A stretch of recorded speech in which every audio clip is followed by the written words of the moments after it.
Tagta kala shaki iyo is-huruufid ayaa ka taagan garoonka diyaaradaha magaalada Muqdisho.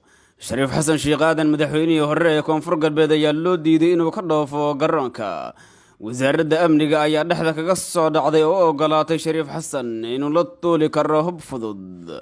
AK-47 iyo bastoolada ayaa loo ogolaaday, balse hay-adda nabad sugidda ayaa ku gacan sayrtay soo jeedinta wasaaradda amniga.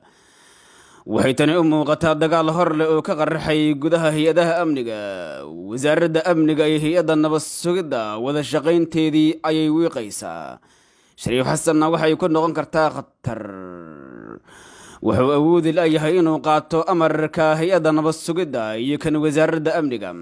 warbixinta galwareed iyo xog degdeg oo aanu ka helnay garoonka diyaaradaha magaalada Muqdisho. amar ay soo saartay wasaaradda amniga, halka hay-adda nabad sugiddu ay amar kale soo saartay laguna xayiray gudaha garoonka.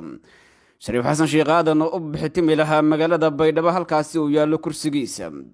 balse marka hore sheergareeya warbixinta qaybta faalada nagula wadaaga aragtidiina soo dhawaada. waxaan ku bilaabayaa magaalada Muqdisho, gaar ahaan garoonka diyaaradaha magaalada Muqdisho. xaalad kacsanaan ayaa laga dareemayaa kadib markii hay-adda nabad sugidda qaranka saraakiil ka tirsan ay hor istaageen socdaal uu qorsheynayay inuu kaga baxo magaalada Muqdisho madaxweynihii hore ee Koonfur Galbeed Shariif Xasan Sheekh Aadan. Shariif Xasan ayaa qorsheynayay inuu doonto kursiga beeshiisa oo yaala magaalada Baydhabo, balse madaxweyne lafta gareen ayaa durbaba ku wargeliyay in kursigaasi Shariif aan la ogolayn aanu Baydhabo isku soo lugayn. balse Shariif Xasan oo ay ka go'aanad inuu tago magaalada Baydhabo ayaa maanta go'aansaday inuu ka dhoofo garoonka diyaaradaha.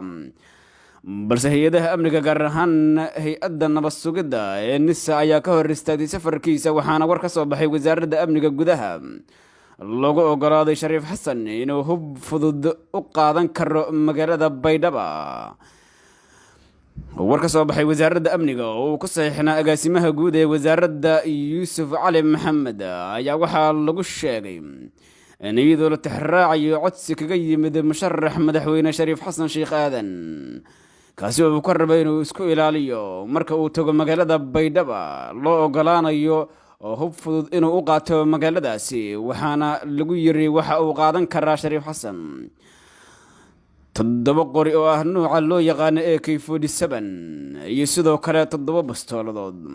waxaana lagu wargeliyay hay-adaha amniga, gaar ahaan hay-adda nabad sugidda oo iyadu si toos ugu gacan sayrtay inay ogolaato safarka Shariif Xasan ee magaalada Baydhabo, inay u ogolaadaan fasaxaan uuna ka dhoofo garoonka diyaaradaha. warar kala duwan oo soo baxay ayaa sheegaya in Shariif Xasan uu hadda ku sugan yahay garoonka diyaaradaha magaalada Muqdisho. qaybta VIP-da ayaa la sheegay in lagu celiyay laguna wargeliyay inuu ku laabto hoyga uu ka deganaa magaalada Muqdisho, aysan hay-addu amar u qabin inay sii dayso Shariif Xasan Sheekh Aadan.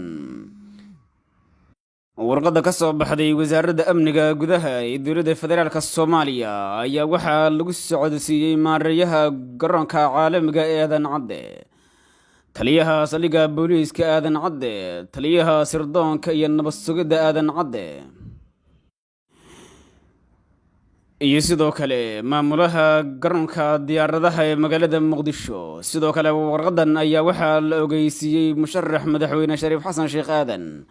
wararka aan ka helayna magaalada Baydhabo, madaxweynaha maamulka Koonfur Galbeed lafta gareen ayaa go'aan ku gaaray in Shariif Xasan aan la siinin kursiga beeshiisa.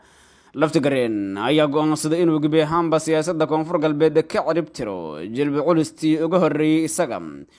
waxaana wararka aan helayna ay sheegayaan in kursiga Shariif Xasan loo xoreeyay nin ay si aad isugu dhow yihiin lafta gareen oo laftirkiisa ku xiran fila Soomaaliya. sheergareeya warbixinta qaybta faalada nagula wadaaga aragtidiina tan iyo kulanti dambana nabadgeliyo.